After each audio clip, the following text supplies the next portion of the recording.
Hello, and welcome back to a brand new episode of IT Help Desk Podcast, the podcast for women who are ready to break into tech, pivot their careers, or simply explore what IT has to offer. Before I start, I just want to do a quick shout out to our new listeners from Panama and United Kingdom. Hello to all of you. I hope you're all keeping well. This week is another episode about interviews because obviously, before you get successfully appointed to an IT help desk role, you have to nail your interview and make good, lasting impression to the hiring managers. I thought it would be a wise idea to share with you this time the virtual interview mistakes that I witnessed as a team lead, and make sure you don't do them in your next interview. If you listened to my episode 4, I gave you some tips and advice on what to do during the interview. And so this time, let's make some corrections on the common virtual interview mistakes. And I get it. Despite not being in the same room as the hiring managers, interviews are nerve wracking enough. And it even gets more scary when you have your webcam on, your web camera. You start becoming conscious on how you look. And then you'll have sometimes you get an unstable Wi Fi, so it drops out once in a while. And then you also have to think about the background noises, or sometimes there's technical issues, and now suddenly you're juggling way more than just the interview questions. But I'm here to share with you my experience so you don't make these mistakes. I interviewed so many applicants from different age groups, different life status, and obviously in Melbourne with different cultural backgrounds. I've seen so many different scenarios. That's why I put together the common virtual interview mistakes I observe, and I'll tell you how to fix them. So please stay with me. We recently had a vacancy in our team, and so last week my deputy team lead and I we did a few virtual interviews, and I think it will be very beneficial for you to hear what we observed when doing these virtual interviews. The first mistake that the applicants make is they are winging the interview, meaning they did not prepare because they are not face to face with the hiring person. Therefore, they can have notes on their desk or they can have the answers on their computer. This one is surprisingly common, especially for people who feel like they already know technology or think help desk jobs don't need much preparations. Some people think because it's virtual, they can just wing it from the comfort of their home. And I mentioned this in my previous episode. Unless you are a seasoned employee with so much experience and knowledge in the industry, then you might be able to get away with little or no preparation when it comes to interviews. However, because I'm talking about an IT help desk role, which is usually an entry level role, interview preparation is a must for you, especially if you're a fresh graduate or you are a person shifting from your current career into IT. If you don't practice, you just give out messed up answers to even simple questions. You will sound generic, and being generic is pretty much a chat GPT answer without any real life examples and scenarios.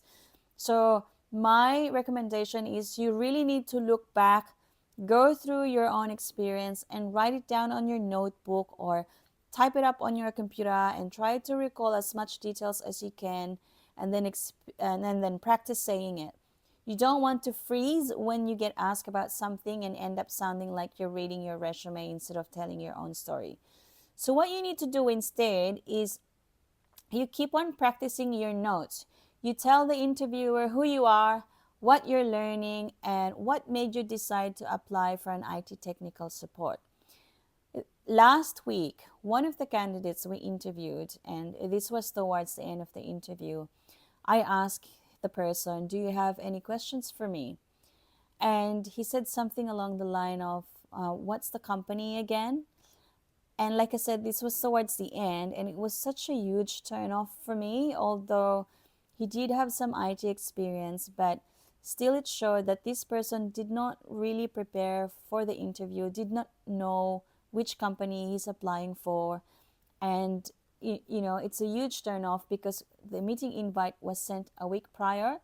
So, to all the applicants out there, please make sure that you research the company, you know who you're applying for. Research the company's culture, mission, and products. Again, I mentioned in the past, either you Google the company or you go to their website and take note of important information like who the customers are, what are their locations, and what are the services they provide. Then come prepared with your specific examples of when you help someone troubleshoot something. If you're not a well experienced IT staff, if you're just starting, even if it was just a simple Wi Fi reset you did for your grandparents, for example, or you have a friend who needed some help in setting up an email on their phone. If you don't have a solid IT experience just yet, think of those little instances where you use basic IT knowledge while helping someone at school, or it could be at a volunteer job or on the job placement you just completed. Make sure you list down as many scenarios as you can recall. Think of the time it happened. What was the mood? What was expected from you? What actions did you take? And what was your resolution? Remember to answer the interviewer's questions as if you're telling your story and you're giving them the chronological order of events when asked for scenarios. The second mistake I observed in many of the applicants I met was that they didn't test their connection to the meeting invite. I highly recommend you do this after hours, maybe around 5 o'clock or 6 o'clock at night. And the reason for this is in the past, I had applicants who tested their connection during business hours. And so while I was using the app still, their name will pop up. I mean, it's not disruptive at all, but I think we just need to take into consideration that the interviewer might still be using their Zoom or Teams during the day. Excuse me. So best to check your connection after hours. Always check your hardware as well. So these are your microphone, your camera, your internet connection, and also your lighting. Guys, we're talking about virtual interview here, so you cannot turn off your video, okay? Having a webcam is a must for virtual interviews, and please use your laptop, not your phone if you can. The last thing you want to do is to use your phone for virtual interviews. And some applicants I interviewed, they didn't have a tripod, so they were just either holding the phone, and so when they get nervous, then obviously the phone will slightly shake, and you just feel dizzy watching them because it's unstable and it just keeps moving. Or other applicants, they just prop the phone on something. It then becomes below eye level, which can sometimes result into an awkward or unflattering angles. It can also result to having poor lighting. When you sit by the window and then the sun glare is on you, then it will be impossible for the interviewer to see your face. So when you're testing your technology, check the lighting condition of the room too. Do you have to put the blinds or windows down, for example? Is your face clearly visible on the window on the video?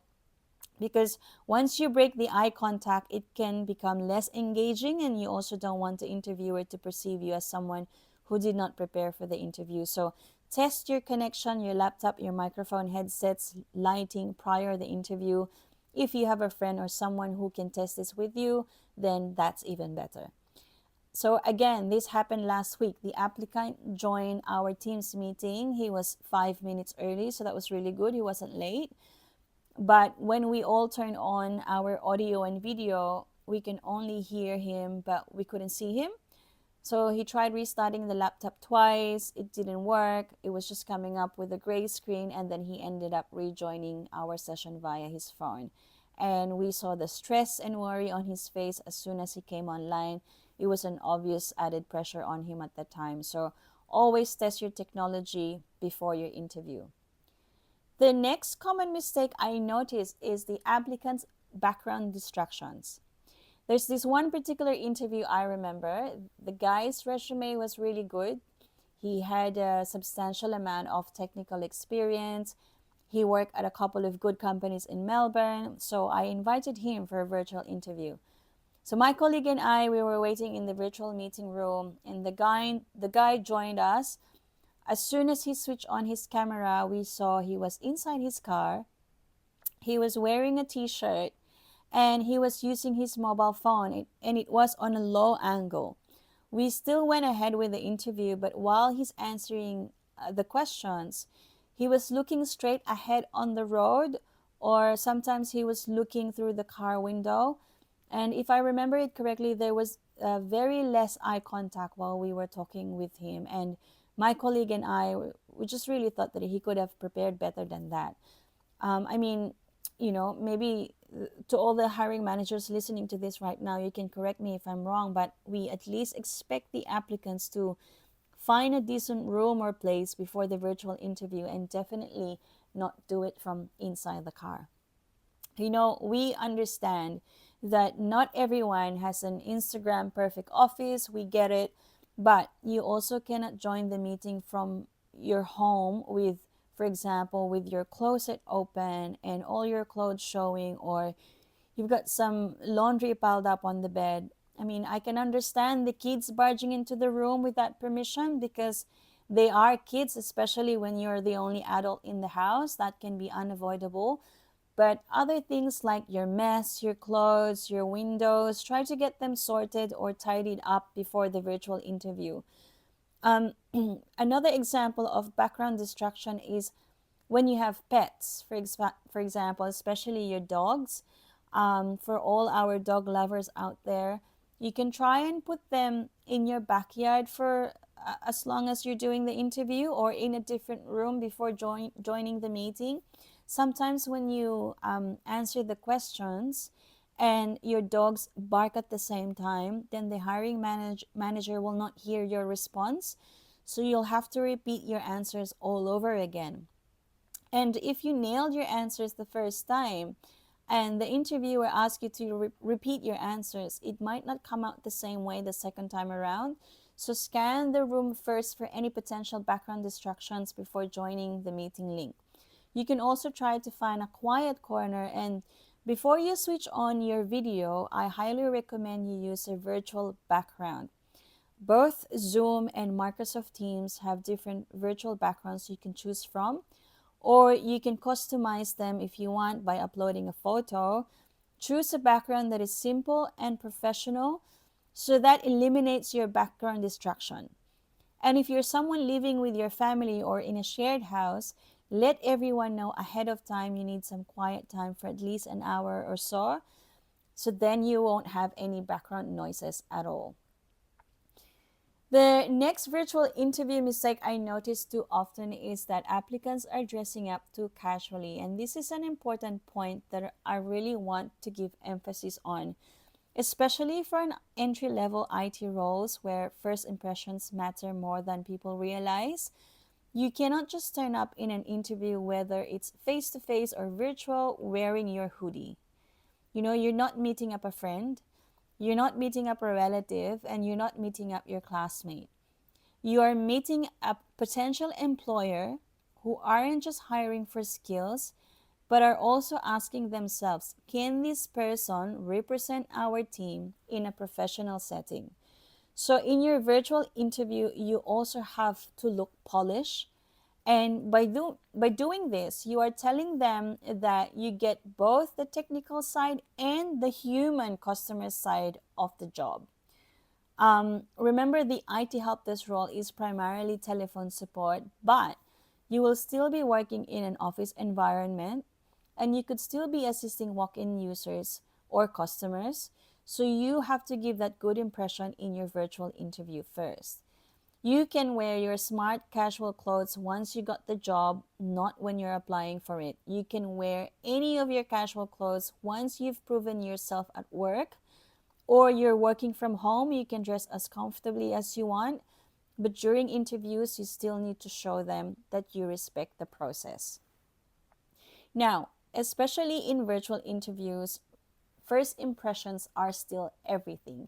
Some applicants I interviewed, they used formal blazers, but if you don't have that currently, then you can go for women, for example, you can go for a plain fitted blouse, and for men, you can use your formal collared shirt, preferably with collar all the time. If you have any top with solid colors, for example, you can wear that, but try to avoid any loud patterns or any big logos on your shirt. Again, for ladies, you can put on some light makeup, or if you don't like makeup, then make yourself look well groomed with your hair brushed, your clean top, you're wearing your clean top, you've got your nails cleaned as well, because when you speak on the camera, it's also very likely you will use your hands when explaining, so your hands will be seen as well. Just remember to make yourself presentable even if you're not meeting the interviewer in person. And the last final common mistake that I observe is using artificial intelligence or AI to answer interview questions. I mentioned this in my earlier episode. And I really want to stress this to all of our listeners out there, especially those who think they can outsmart the interviewer. Guys, ladies and gentlemen, artificial intelligence is great for many things, but don't use it for interviews, and I'll tell you why. I know this is something that's become way too easy to do, but this is also way too risky. We're discussing about an entry-level career in IT, and you and I appreciate technology, and we're both here for it. Artificial intelligence is amazing when used the right way, but relying on it to speak for you during your interview is a big no-no. It sounds really robotic, it sounds really inauthentic, and hiring managers can easily tell when someone's reading off a screen or reciting a script they didn't write, and it does come out during the conversations, especially at the end of the interview. Now, for me, I usually say to the applicants at the end of the interview, do you have any follow-up? Or I do say to them, I do have some follow-up questions. When I start asking them about their day at the current job, their routine, and other informal questions, then we lose the formality. And then the truth comes out that they don't speak the way they talk earlier. So interviewers know what follow-up questions to throw the applicants. If you've interviewed hundreds of applicants already, or you're someone who, like a lot of people interviewed more than I have, then trust me when I say they can tell your real capacity when it comes to communication skills. So do your best to stay away from AI generated interview scripts, otherwise you might get stuck on follow-up questions towards the end of the interview. We had this gentleman who was so obvious during the interview. When we asked the question, he will pause before answering, and then you can see his hands typing on the keyboard. To be honest, it's a massive turn off for me and my colleague. And I just think it washes all of your integrity, and you're pretty much just creating a false personality that will never ever sit well with the hiring manager anyway. And I know we want to sound smart during our interviews, but you can do that by making your own notes and practicing your answers, and not by using AI. So there you go, ladies and gentlemen. I hope you put these tips into actions. If you have an upcoming interview, feel free to leave your questions in the comments or send an email to ithelpdespodcast@gmail.com. Thank you very much for tuning in. I'll leave you with this reminder. You can do this, but you don't have to do this alone. I'm here to help you, so don't forget to follow this podcast, and I'll talk to you next time.